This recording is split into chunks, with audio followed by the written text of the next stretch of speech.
Aujourd'hui, je suis là pour vous présenter le livre NJ, écrit par deux personnes de la fratrie Muraille, Marie-Aude et Loris Muraille. Ils ont écrit donc NJ ensemble. C'est le premier tome de la série qui est suivi par Souviens-toi de septembre et d'autres tomes, il me semble. Il a été édité par la collection de l'école des loisirs Medium Plus. Donc mon résumé, c'est que c'est l'histoire d'Enji Torniquet qui a 12 ans lorsque le confinement, dont beaucoup d'entre nous se souviennent, comme l'école à la maison, la bataille pour avoir l'ordinateur et faire la réunion, et bien Augustin Mopti, Enji Torniquet et tous les autres personnages ont été confinés dans le Havre, en même temps que nous tous en France. Et chacun a une petite particularité. On a Enji Torniquet qui ne connaît pas son père et qui a pas trop de repères dans ce monde où elle connaît pas grand monde et où elle se retrouve tout d'un coup, elle, la petite fille hypermnésique, bloquée dans son appartement.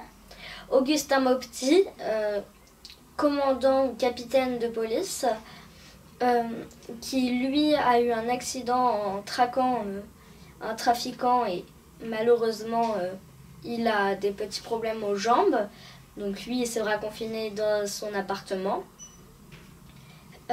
Christopher, le jeune docker du Havre, assassiné pour on ne sait quelle raison. Et dans ce livre qui est plutôt gros mais qui passe très vite,